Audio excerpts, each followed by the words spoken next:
Buenas noches a todos. Vamos a iniciar este capítulo 7 de Romanos. Te voy a invitar que abras tu Biblia ahí en Romanos 7, en el verso del 15 al 17, por favor. Vamos a orar primero.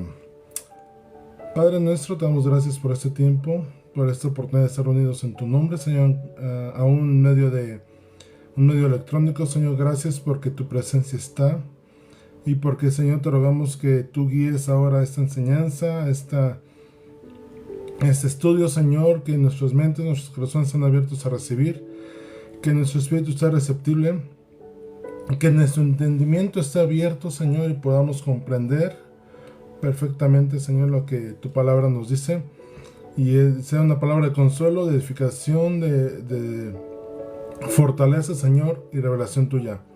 Bendice a los que están conectados y a los que se vayan a ver el video después, en tu nombre santo. Amén. Ok. Hola Gaby, ¿cómo estás? Buenas noches. Por ahí también está mi mamá. Buenas noches. Vamos a Romanos 7:15. Dice la Nueva Traducción Viviente: realmente no me entiendo a mí mismo, porque quiero hacer lo que es correcto, pero no lo hago. En cambio, hago lo que odio. Pero si yo sé que lo que hago está mal, eso demuestra que estoy de acuerdo con la ley, que la ley es buena. Entonces no soy yo el que hace lo que está mal, sino el pecado que vive en mí.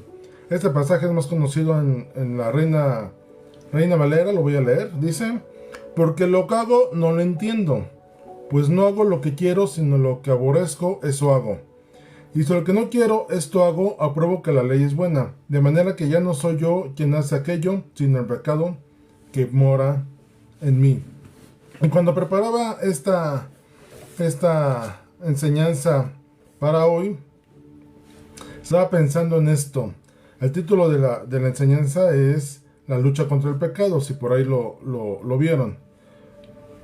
Y realmente es una lucha, y ese capítulo, digo, no porque los demás capítulos de la Biblia no sean humanos, ¿no? En este sentido de que no lo podamos apropiar. Pero este capítulo en particular me hizo reflexionar en esto. Un capítulo en el cual todos nos podemos identificar. Cuando tú ves que Pablo, el apóstol Pablo, está compartiendo de esto, de esta lucha interna que tiene por no pecar y que hace lo que no quiere, lo que quiere hacer, hace, etc. Digo, wow, esto está muy entendible para nosotros, porque sí podemos ver la Biblia llena de personas humanas, seres humanos como tú y como yo, que vivieron de una manera que todos en algún momento cayeron, ¿no? O tuvieron sus detalles. David, Abraham mintiendo de respecto a su esposa, David pecando con Betsabé, orquestando la muerte de Urías, Elías, un hombre lleno de pasiones que después de caer fuego sale huyendo por un chisme de Jezabel, así, Jonás, que recibe una palabra de ve y predica, hace todo lo contrario.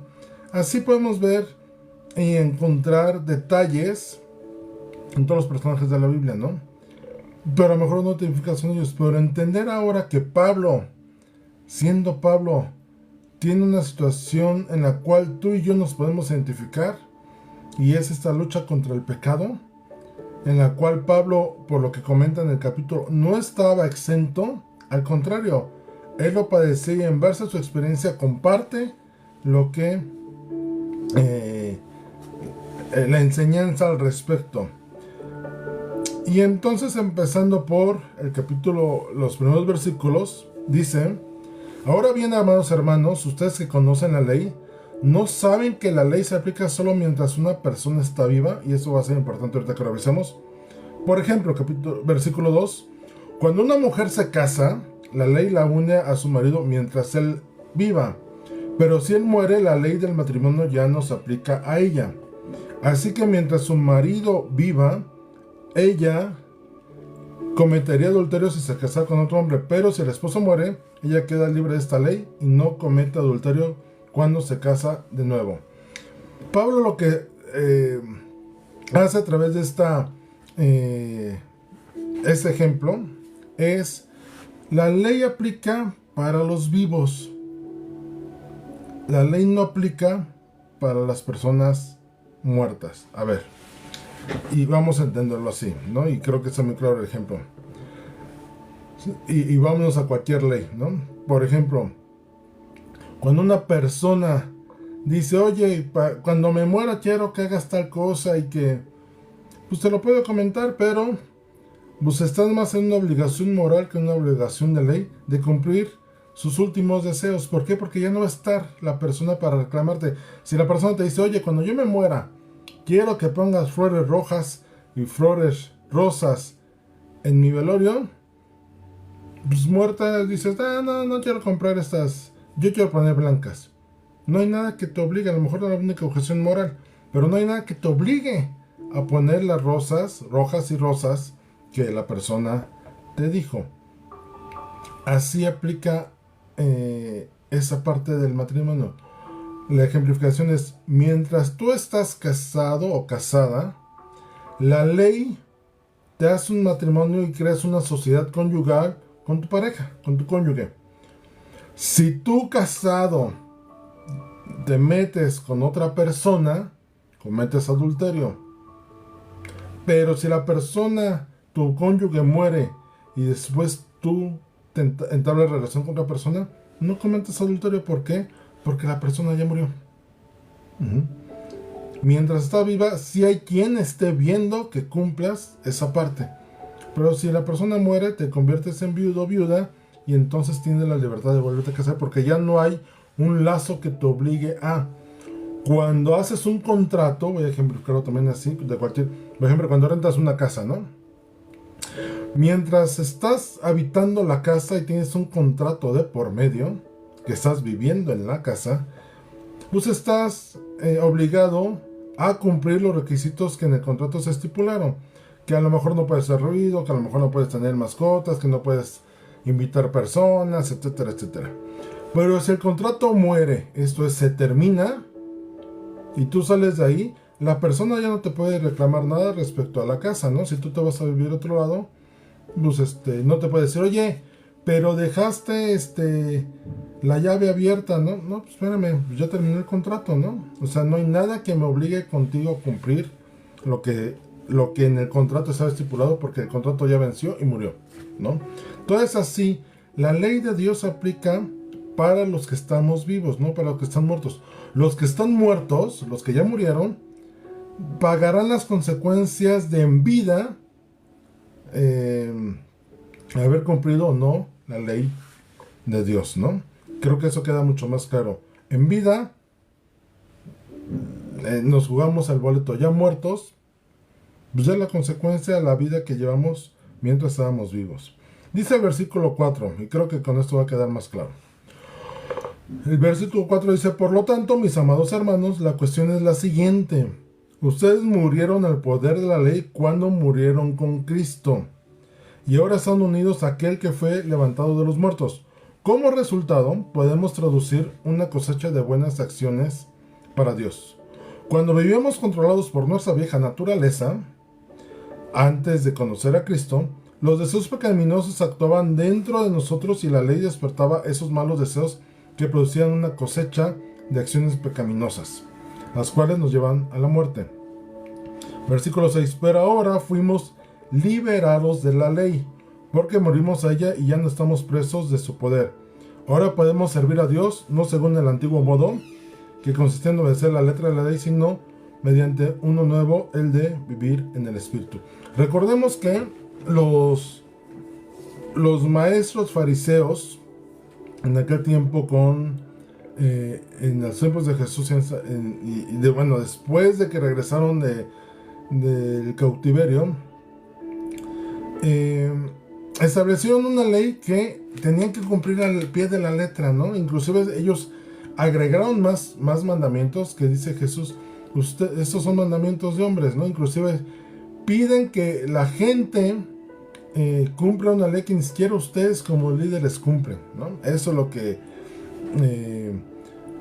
Aquí se refiere a la última parte de Pablo. O sea, era una ley tan estricta que estaban obligados a cumplir A, B, C, D, F, G, H, I, J, K, todos los mandamientos, tal cual, ¿no?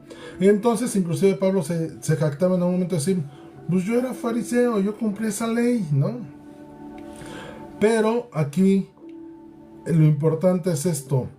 Nosotros cuando conocimos a Cristo, morimos a la ley por Cristo. Cuando Él fue a la cruz, Él pagó todo lo que teníamos que cumplir de la ley, Él la cumplió. Y entonces nos da el regalo de la gracia, que ya lo hemos comentado.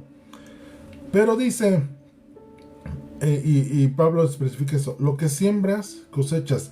Si tú en tu vida, antes de Cristo, cosechabas maldad, pues ¿qué ibas a recibir? Malas acciones, ¿no? La consecuencia de lo que tú vivías, a lo que tú sembrabas en ti eran malas acciones. Pero dice, pero ahora que ya estamos en Cristo, ya no es así, porque ya no estamos bajo la vieja manera de vivir, ya no actuamos como antes. Ahora Cristo está en nosotros, entonces nuestra manera de vivir ahora es diferente, y ahora entonces podemos hacer buenas acciones, cosechar buenas acciones para Dios. Creo que eso está bastante claro. Antes cosechábamos para malas acciones y ahora cosechamos para buenas acciones en Cristo Jesús. Dice el versículo 7, ahora bien, ¿acaso sugiero que la ley de Dios es pecaminosa? De ninguna manera. Y esta parte de Pablo, esas 4 o 5 veces que ocupa esta forma de preguntar sarcástica, como diciendo, ¿tenemos permiso? En ninguna manera, ¿no? Y en ese caso dice, ¿la ley de Dios es pecaminosa? No, de ninguna manera. De hecho, fue por la ley la que me mostró mi pecado. Yo nunca hubiera sabido que codiciar es malo si la ley no dijera, no codicies. Pero el pecado usó ese mandamiento para despertar toda clase de deseos codiciosos dentro de mí. Si no existiera la ley, el pecado no tendría ese poder. Y quiero ejemplificarlo así. Lo que está diciendo Pablo es que yo no conocí el pecado hasta que conocí la ley. Ah, entonces la ley es mala. No. Sino el pecado se aprovechó de la ley para hacerme pecar. Voy a ejemplificarlo. En la creación, cuando Adán y Eva estaban en el jardín, Dios les dice, de todo árbol pueden comer, menos del árbol del bien y del mal que está en el centro del jardín. De ese no pueden comer. Esa fue la ley, ¿no? Ese fue el mandamiento de eso no pueden comer. Llega Satanás y utiliza el mandamiento de Dios para engañar a Eva. Le dice que no pueden comer de ningún árbol. Y Eva le contesta, no, podemos comer de todo árbol, pero del árbol que está en el centro no podemos comer, ni siquiera verlo, ¿no? Ni siquiera tocarlo, ni siquiera acercarnos. Ella le agregó, ¿no? Pero vemos cómo en ese juego de palabras la serpiente engañó a Eva, ¿no?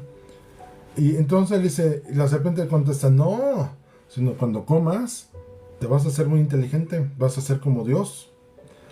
En el capítulo 1 de Romanos, cuando lo estudiamos hace unas semanas, dice que Dios entregó al hombre a sus deseos, a sus pasiones y a su mente reprobada. Esto es a pensamientos tontos. ¿Qué es lo que ocurrió aquí con Eva? Las 3 cosas se cumplieron. Ella dice que, recuerden que deseo es querer algo más porque tú crees que te lo mereces. Entonces Eva en ese momento que dijo, pues sí, yo quiero ser como Dios, me merezco ser como Dios, vean, soy perfecta, no hay otra mujer como yo. Pues no había otra mujer, ¿no? Literal. Entonces ella entró en ese concepto de decir, merezco más, su deseo. En la pasión es, deseo algo, lo que a mí me gusta y me place, no importa lo que tenga que hacer, lo voy a hacer para satisfacerme. Y entonces ella dice que quiso ser como Dios. Y en su pensamiento tonto, ella creyó que comiendo el fruto, realmente iba a ser como Dios. ¿no? En su mente trabajó diciendo, me lo merezco, ¿no? Y la serpiente por atrás así de, sí, sí, ándale, ve, come. Y dice que comió, y en su pensamiento tonto, dijo, come Adán, mira, la serpiente me dijo esto y nos conviene a los dos, ¿no? Es así como la ley fue utilizada por Satanás, esto es mandamiento de Dios, para entonces hacerlos pecar. Es lo que Pablo está diciendo. Yo no conocía la ley, pero hasta que conocí la ley, cuando me dijeron no codicies, entonces supe que codiciar le despertó el deseo de codiciar, ¿no? Satanás le puso ese, pues cómele, ¿no? Dice el verso 8, hubo un tiempo en que viví sin entender la ley. Sin embargo, cuando aprendí, por ejemplo, el mandamiento de no codiciar, el poder del pecado cobró vida y yo morí. Entonces me di cuenta de que los mandamientos de la ley, que supuestamente traían vida, trajeron en cambio muerte espiritual. El pecado se aprovechó de esos mandamientos y me engañó.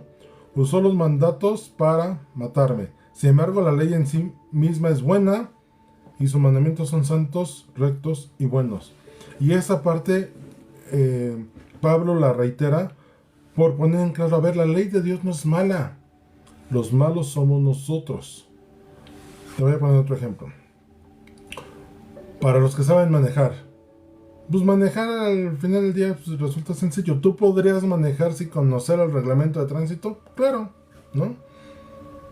Pero ¿qué sucede? Cuando tú llegas a una esquina en la cual hay un alto, el reglamento te dice, si está el semáforo en rojo, no te puedes pasar. Cuando está en verde, puedes pasar. Y cuando está en ámbar o amarillo, es te está previniendo que ya va a cambiar el semáforo para que disminuya la velocidad. Ese sería el mandamiento, ¿no? Pero, ¿qué sucede cuando llegas al semáforo y dices, llevo prisa, no pasa nada? Es más, si me paso rápido, no causo ningún efecto. Y lo haces una vez. Y lo haces y dices, wow, esta emoción, esa adrenalina de haberme pasado el semáforo, pues me voy a volver a pasar el semáforo. Y después, si ves una patrulla, te la pasas y te crees victorioso por haberte pasado el alto en la cara de la policía y sin que te hubiera afectado, ¿no? Al final del día estás infringiendo la ley. Pero vemos cómo el pensamiento, tu deseo, la adrenalina o tu urgencia te hizo pasarte el alto, aún sabiendo que el reglamento te dice que no. Así es como actúa el pecado respecto a los mandamientos. La ley dijo no mates, pero el hombre dijo, pero es que esa persona me cae mal y ya me cansé de que me esté estorbando, me voy a deshacer de ella. Si ustedes han visto películas o series o lo que sea, comúnmente le ejemplifican eso así, matan a las personas cuando les estorban para algo. Su deseo es, merezco vivir sin que alguien me esté molestando. Quiero vivir en paz, no importa lo que tenga que hacer. Si me tengo que deshacer ese cuate, me deshago de él con tal de yo supuestamente estar bien. Y hasta los pensamientos tontos, ¿no? Nadie se va a enterar. Y planean y planifican en su mente qué hacer para llevarlo a cabo y matar a la persona. La ley no es mala, pero el pecado en nosotros, nuestra naturaleza, nos hace pecar. Ahorita lo vamos a ver. Sin embargo, la ley, dice el verso 12, en sí misma es santa y sus mandamientos son santos, rectos y buenos. Hay gente que llega a pensar que la ley, es más, el dicho es, las reglas son para romperse. Ese es un pensamiento de una mente reprobada. La ley no está hecha para romperse, estaba hecha para cumplirse. Pero cuando entras en esta parte de juego, ahorita estaba pensando en otra ejemplificación. Sabemos que el adulterio es malo, ¿no?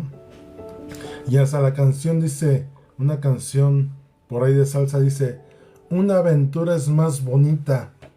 Y se refiere a la historia de cómo la persona engaña a su pareja y esa emoción de tener esa aventura le llama bonita, ¿no? y cuando sabe que adulterar es un pecado o que está mal. Ujú.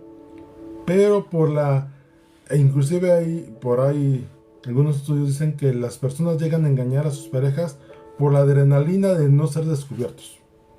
A lo mejor no quieren realmente a la persona, sino por la emoción de jugar en el filo de lo bueno y de lo malo. Eso es lo que ocurre con el pecado.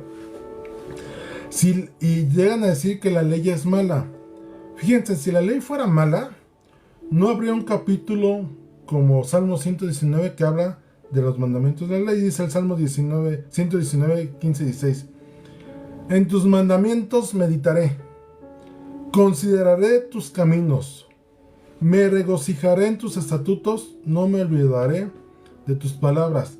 Si la ley fuera tan mala, ¿quién invertiría tiempo en meditarla? O en considerar lo que ella dice, o en gozarse en cumplirla, y inclusive grabarla en la mente para no olvidarla. Dice Josué 1:7. Solamente esfuérzate y sé valiente, le dice el Señor a Josué, para cuidarse conforme a toda la ley que mi siervo Moisés te mandó. No te apartes de ella ni a diestra ni a siniestra, para que seas prosperado en todas las cosas que emprendas. Nunca se apartará de tu boca este libro de la ley, sino que de día y de noche meditarás en él, para que guardes y hagas conforme a todo lo que en él está escrito, porque entonces harás prosperar tu camino y todo te saldrá bien. ¿Ustedes creen en un sano juicio que la ley, si fuera mala, Dios mandaría a que se medite en ella? O como a Josué de, cúmprela para que te vaya bien, cumple la ley para que tu camino sea prosperado. La ley no es mala.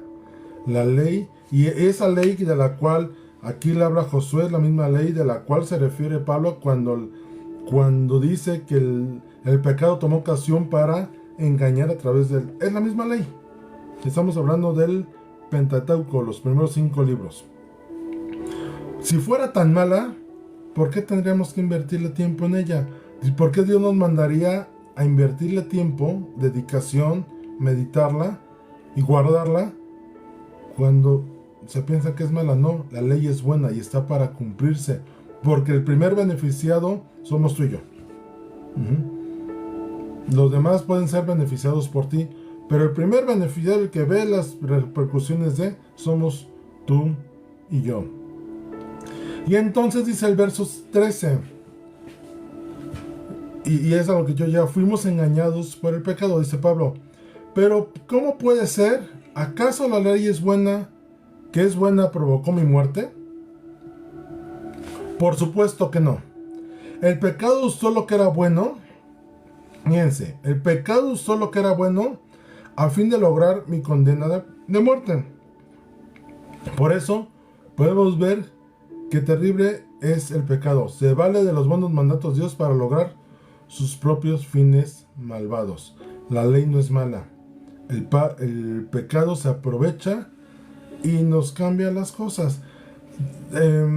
Hace tiempo, yo creo hace unos 20 años, 25 años a lo mejor, empezó a ocurrir algo que me acuerdo de aquel tiempo muy bien cómo lo comentaba con algunas personas. Antes, y a lo mejor nuestros papás lo acordarán, digo en términos generales, era lo bueno es bueno y lo malo es malo. Así nuestros padres fueron educados, ¿no? Cuando decían, oye, esto no lo hagas porque es malo, ¿no? Y no había vuelta de hoja. Hace unos 20, 25 años yo recuerdo que empezó una tendencia a que lo bueno no es tan bueno y lo malo no es tan malo. Y después lo bueno es malo, llegamos al punto de que lo bueno es malo y lo malo es bueno. Antes lo que era una buena costumbre, una buena actitud, una buena circunstancia, ya no lo era. De repente ya no, ¿no? Antes cuando se hablaba de mujeres lesbianas y después de homosexuales, decías de la cultura, no, ¿cómo crees, no?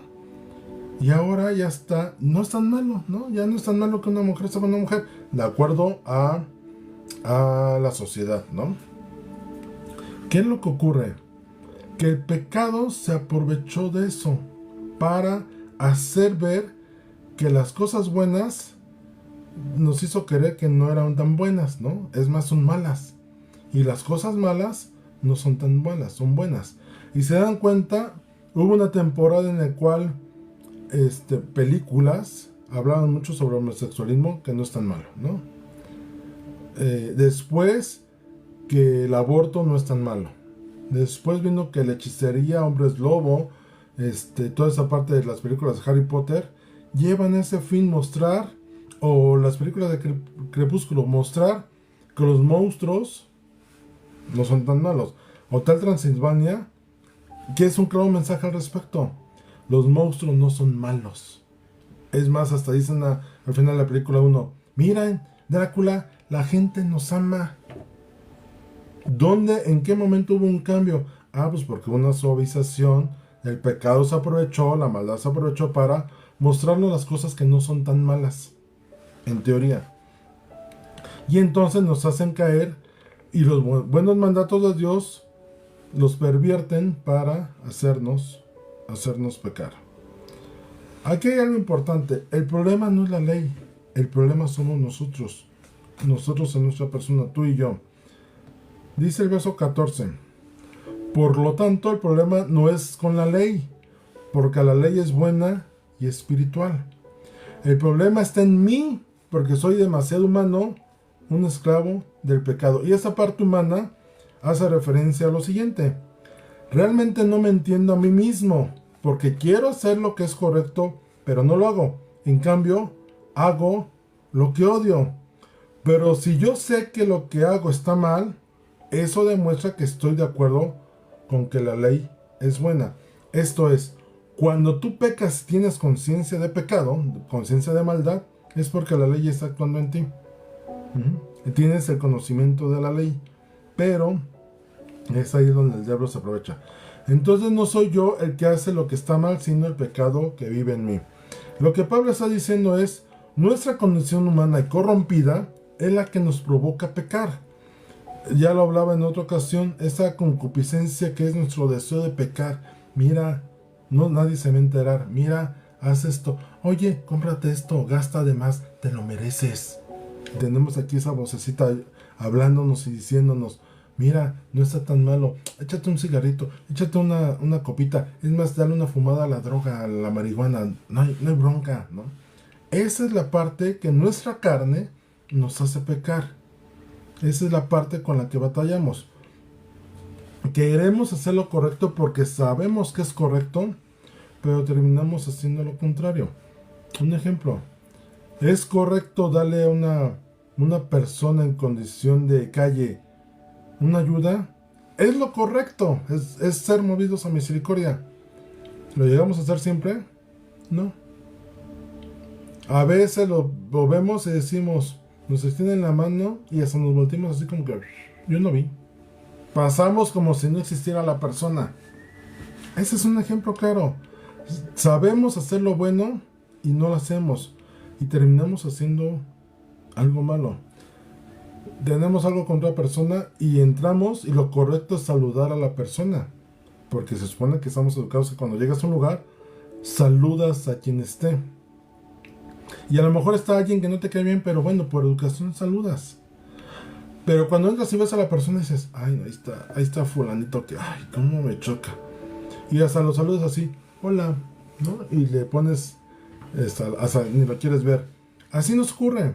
Sabemos hacer las cosas buenas, pero terminamos haciendo cosas malas. Todos tenemos esa lucha y esa es la parte que me gustó. No quiero decir me encantó porque encantamiento es una hechicería. Pero entendemos esto. Esa es la parte que me atrapó de ese capítulo de... no es que... Y todos tenemos esta lucha. No es que... yo soy el único que tiene este batallar y los demás no lo tienen. No. Todos tenemos estas luchas. Pablo las tenía. Entre hacer lo bueno... y no hacer lo bueno, entre hacer lo que es correcto y que le ganara la sensación de pecado, el deseo de pecar y terminaba pecando. ¿Cuántas veces tú y yo, analízalo tú, simplemente este día, ¿cuántas veces en el día tuviste el deseo de hacer algo que sabías que estaba mal y que terminaste haciendo? Y sabiendo estar lo bueno, no lo hicimos, ¿no? Todos tenemos esta lucha, nadie es ajeno. Y es ahí un error que a veces se comete en las iglesias. Creemos que los que ministran, los que sirven, el pastor, los líderes, llevan una vida limpia de pecado. No, todos pecamos, todos tenemos estas luchas. Recuerda que alguien decía, tú que estás más cerca de Dios, estoy más cerca de Dios nomás porque toco el piano en la alabanza. No, espérame, yo también tengo luchas como las tuyas. Yo también tengo batallar diario con las cosas de este mundo. Y es normal. De hecho, Dios está tan consciente de esto que por eso Hebreos dice, tenemos un sumo sacerdote, y el miércoles también lo compartía, que padeció todas las cosas, padeció un dolor profundo, fue tentado en todas las cosas, pero sin pecado, de forma que Él nos entiende cuando estamos en situaciones difíciles. Si tú vas con el Señor y le dices, oye Señor, es que me cuesta trabajo dejar este vicio, me cuesta trabajo dejar esta circunstancia, me cuesta trabajo dejar este hábito, no es algo que Dios diga, que el Señor diga, no sé de qué me estás hablando, ¿no? ¿Tienes tentaciones? No sé, no. Él lo entiende. Voy a ejemplificarlo así, y lo tenemos cerca con una persona cercana. Es un buen chavo, tiene un problema alcohólico. Y ha tenido la oportunidad de estar platicando con mi papá, porque mi papá tuvo un padecimiento de alcoholismo. Entonces, cuando él platica con mi papá, él se siente plenamente identificado, porque dice, encontré a alguien que sabe por lo que paso, que sabe con lo que batallo, que sabe los pensamientos que me llegan a ocurrir, que sabe cómo mi cuerpo reacciona. Así es Dios, así es el Señor. Cuando vamos con Él y exponemos nuestras circunstancias, Él sabe lo que padecemos, Él sabe lo que sentimos, Él sabe cuando podemos ser dejados por una pareja, o pasamos por un divorcio, o un abandono, o la persona fallece. Él sabe, Él conoce esa soledad, Él sabe esa necesidad que tenemos de una pareja, de una compañía. Él conoce todas esas circunstancias. Y entonces, cuando hablamos de nuestras circunstancias de pecado, Él sabe de qué le estamos hablando. Y también Él sabe que lo que tú vas batallando, o estamos nosotros batallando, muy seguramente no es que quieras pecar, pero pecamos. Y Él lo entiende perfectamente. Dice, verso 18, yo sé que en mí, es decir, en mi naturaleza pecaminosa, porque somos seres humanos, porque traemos una naturaleza corrompida a causa del pecado de Adán, en mi naturaleza pecaminosa no existe nada bueno. Leíamos el capítulo hace 2 semanas, que decía Pablo, no hay quien haga lo bueno, no hay ni siquiera uno, no hay uno que tenga pensamientos de bien. ¿Por qué? Porque nuestra naturaleza pecaminosa tiende a hacer lo malo. Dice, quiero hacer lo que es correcto, pero no puedo. Quiero hacer lo que es bueno, pero no lo hago. No quiero hacer lo que está mal, pero igual lo hago. ¿Cuántos quisieran levantarse temprano en la mañana, ¿no? O cuántos decimos, ¿no? Y yo soy el primero. Me voy a levantar a las 5 para irme a correr. Y mañana me levanto a las 5, despierto a las 5. Y estoy en la cama y despierto y voy a ir a correr. Ay, no, pero hace frío. Ay, no, la cama está calientita. Ay, no, es que ya me acomodé. Es que tengo otro poquito más de sueño, ¿no? Entramos en una cuestión comodina, ¿no? Más o menos es lo que ocurre aquí, ¿no? Queremos hacer lo bueno, pero hay algo que nos termina ganando y es nuestra naturaleza pecaminosa.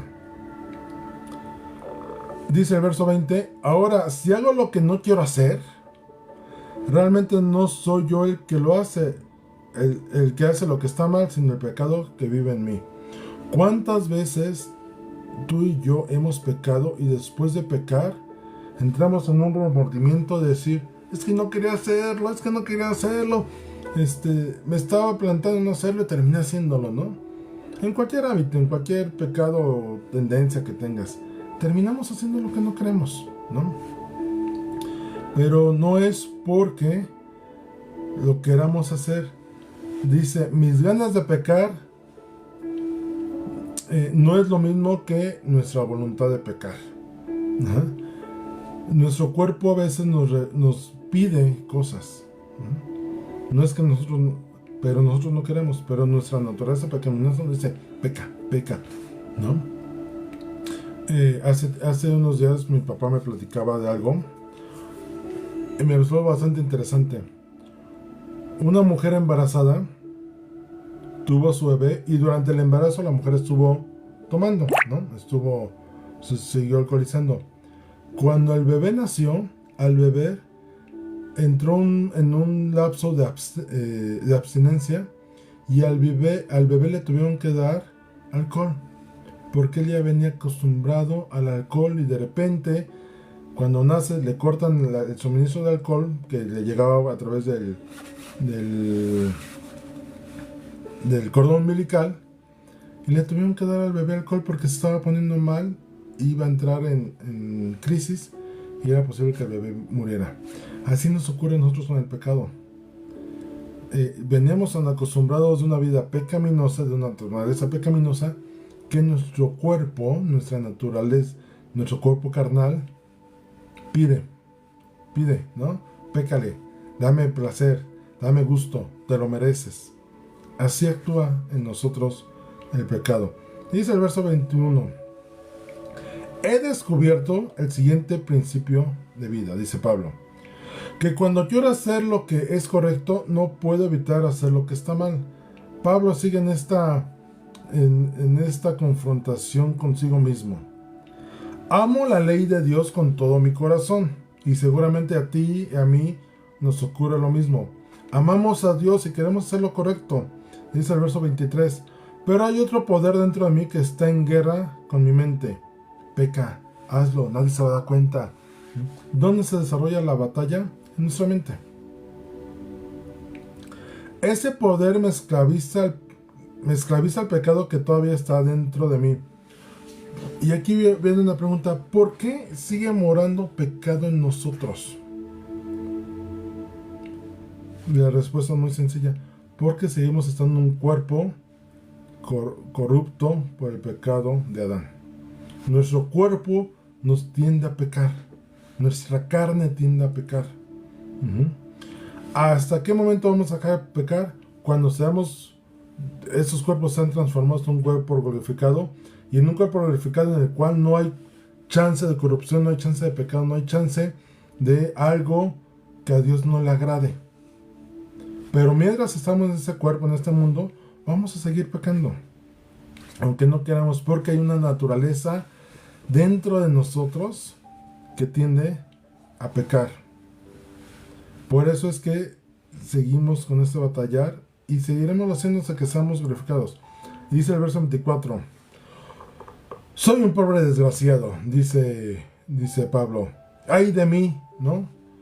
O sea, no hay forma. ¿Quién me libertará de esta vida dominada por el pecado y la muerte? Dijera el Chapulín Colorado, su eslogan decía, y ahora, ¿quién podrá ayudarme? ¿No? ¿Quién podrá ayudarnos? Dice el verso 25, gracias a Dios, la respuesta está en Jesucristo, nuestro Señor. Y si tú te sentías agobio por seguir pecando, por seguir haciendo cosas que sabes que están mal y que tú dices yo no quiero y entras en esa lucha, la respuesta es Jesús. ¿Tienes una adicción? Tu respuesta es Jesús. ¿Tienes una lengua que habla de más? La respuesta es Jesús. ¿Tienes una adicción a algo? La respuesta es Jesús. ¿Tienes tu corazón tiende a ciertas cosas? La respuesta es Jesús. Así que ya ven, continúa Pablo, en mi mente, de verdad, quiero obedecer la ley de Dios, pero a causa de mi naturaleza pecaminosa, soy esclavo del pecado. Y aquí entra un concepto muy común. Las batallas son en la mente. Las batallas entran en la parte de tus decisiones. Si tú analizas la tentación que tuvo Jesús, Satanás lo tentó con cosas, pero ¿a dónde iba el dardo? A la mente de Jesús. Leemos, ¿no? Oye, ¿tienes hambre, Jesús? Pues pide que las piedras se conviertan en pan. Jesús, en su mente, ¿qué dijo? Ay, sí podría, ¿no? Pues sí podría, porque pues tengo el poder de Dios, y tengo hambre. Pero dijo, no solo de pan vivirá el hombre. No me tientes, Satanás. Después que le dijo, mira, échate desde aquí, porque la Biblia dice que Él mandará a sus ángeles acerca de ti para que te proteja. Jesús pudo haber tomado la palabra, claro, porque estaba... no sé si lo comenté ya una vez, pero Jesús fue tentado en 3 áreas en las cuales cualquier hombre podría pecar, que son como los puntos débiles. Es hambre, orgullo y poder. ¿Qué no haría una persona por comer? ¿Qué no haría una persona por orgullo? Cuando una persona es retada, hay personas que no pueden ser retadas porque hacen lo que sea con tal de que su honor no sea puesto en entredicho. ¿Y cuántas personas con poder ceden a hacer cosas malas? Bueno, así es. Todo está en la mente. Todo está en tú, lo que recibes, cómo lo contraatacas, cómo te defiendes, cómo le haces frente, qué defensa le pones. Lo importante de esto es que no porque tengas una naturaleza pecaminosa debas sentirte condenado. Ese es un tema que, miren, y si quieren empieza precisamente con el verso 8. Dice, ahora pues, ninguna condenación hay para los que están en Cristo Jesús, los que no andan conforme a la carne, sino conforme al Espíritu.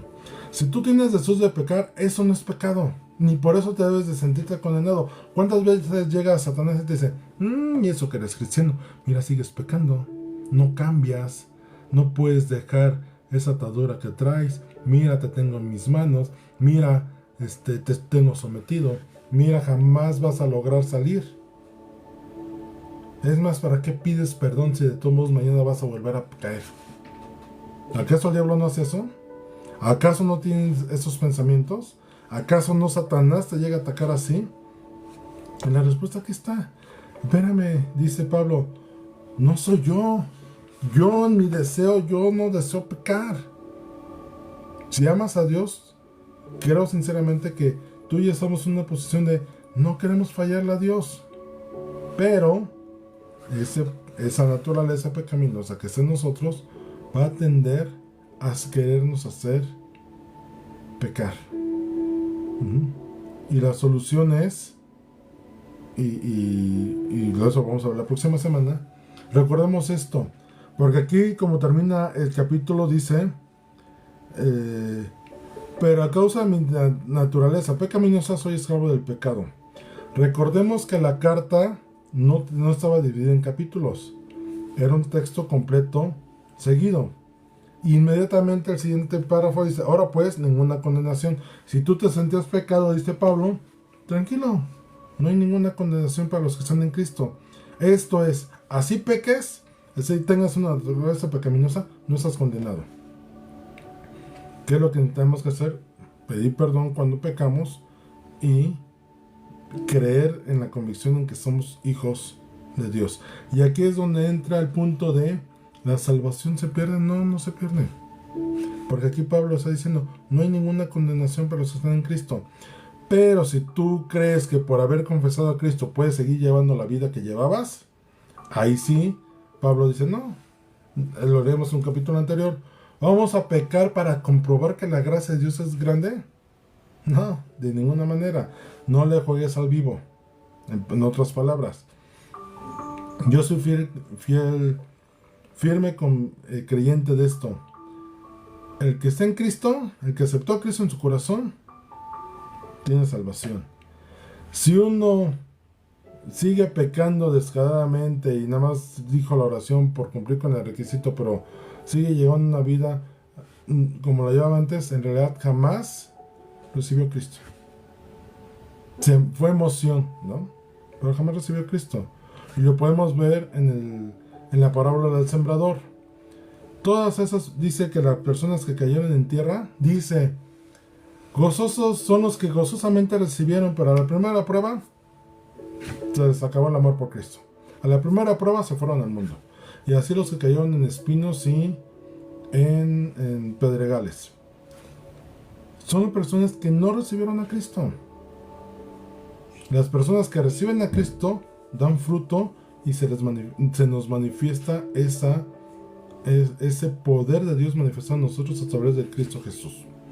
Entonces, quiero cerrar con esto. Pensé que me iba a tardar más, pero creo que espero haber sido claro. Si tú pecas, no es porque esté en ti la voluntad de pecar, sino una naturaleza pecaminosa que todos traemos. Todos batallamos. No hay ninguna persona que no haya batallado con esto. No eres una persona ajena. Es más, tendríamos que tener la capacidad de, si alguien viene a contarnos su problema, pues no poder. Es más, esto nos libraría de juzgar a las personas. ¿Se dan cuenta? Juzgamos a las personas con una facilidad cuando se nos olvida que la persona tiene las mismas batallas que tú y yo tenemos interiormente. No quiero hacer esto. Ay, mira, volvió a pecar. ¿Y tú? ¿Y tú cuándo has dejado de hacerlo? ¿No? Y no nos ponemos a pensar que a lo mejor la persona pecó y no porque quisiera, sino porque su naturaleza pecaminosa, que es la misma que tú y yo tenemos, nos hace pecar, nos hace tropezar. Pero Dios no mira eso. Dios mira tu disposición, tu corazón. Él mira tu deseo de no pecar, tu deseo de hacer lo bueno. Él es lo que Él se fija, ¿sí? Entonces, no te sientas condenado. Esa es la batalla que todos tenemos contra el pecado. ¿Por qué? Porque estamos en una condición humana y pecaminosa. Yo te insto a que, lo único que sí te insto más bien es, si tienes cuentas pendientes con Dios, esto es pecados no confesados, ponte a cuentas. No des chance que el pecado se enseñoree sobre ti. Cuando tú pides perdón es, mira pecado, me engañaste, te saliste con la tuya, pero Dios ya me perdonó, así que Dios no se fija al respecto. Y el pecado va a tratar de volver a ti otra vez. Oye, no. Y esto es muy clave. Nos quiere hacer sentir condenados. No estamos condenados. Y el deseo de pecar no es pecado. La concupiscencia no es pecado. La ejecución es el pecado, ¿no? Entonces, quédate con eso el día de hoy. Es una lucha que todos tenemos, que todos pasamos día a día. Algunos más, otros menos. Y la solución es esta, y lo decía al principio, nuestra nueva naturaleza, ya no en la carne, sino conforme al Espíritu. Y te tengo buenas noticias.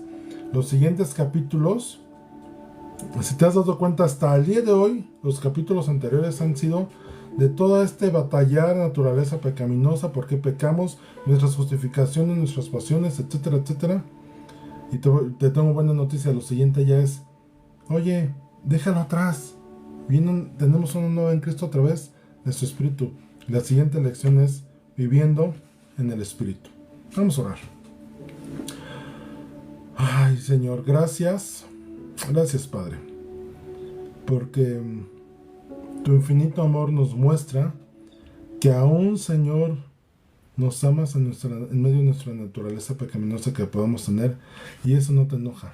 Eso no te molesta. Eso tú ya lo sabes. Tú te fijas en que nuestro corazón esté dispuesto para contigo. Gracias Dios porque en nuestras debilidades tú nos entiendes.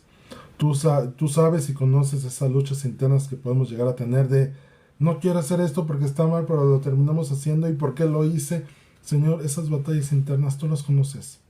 Ayúdanos, Señor, en medio de esas batallas, eso sí te pedimos, a ser conscientes, a ser fortalecidos en ti, a no darle pie al enemigo sobre nuestras vidas, a no darle pie al pecado y la maldad en nuestras vidas, sino saber, como lo hizo el Señor Jesús, resistir con tu palabra esas maquinaciones del diablo. Es ahí donde actúa tu palabra, tu ley correctamente, en darle las herramientas correctas para, dentro de la meditación, el entendimiento y guardarla, resistir las acechanzas del diablo. Señor, ayúdanos a vivir una vida día tras día que te agrade, que te glorifique. Y Señor, saber también tener ese seguimiento y ser atentos en cuanto somos atacados en nuestra mente, en nuestros pensamientos, que nuestra voluntad no ceda a ellos, sino antes bien podamos caminar contigo. Gracias Dios porque nos has glorificado y gracias Dios porque nos permites conocer más de ti. En el nombre de Cristo Jesús. Amén y amén. Les agradezco a los que estuvieron en línea, los que después vean este video en las plataformas.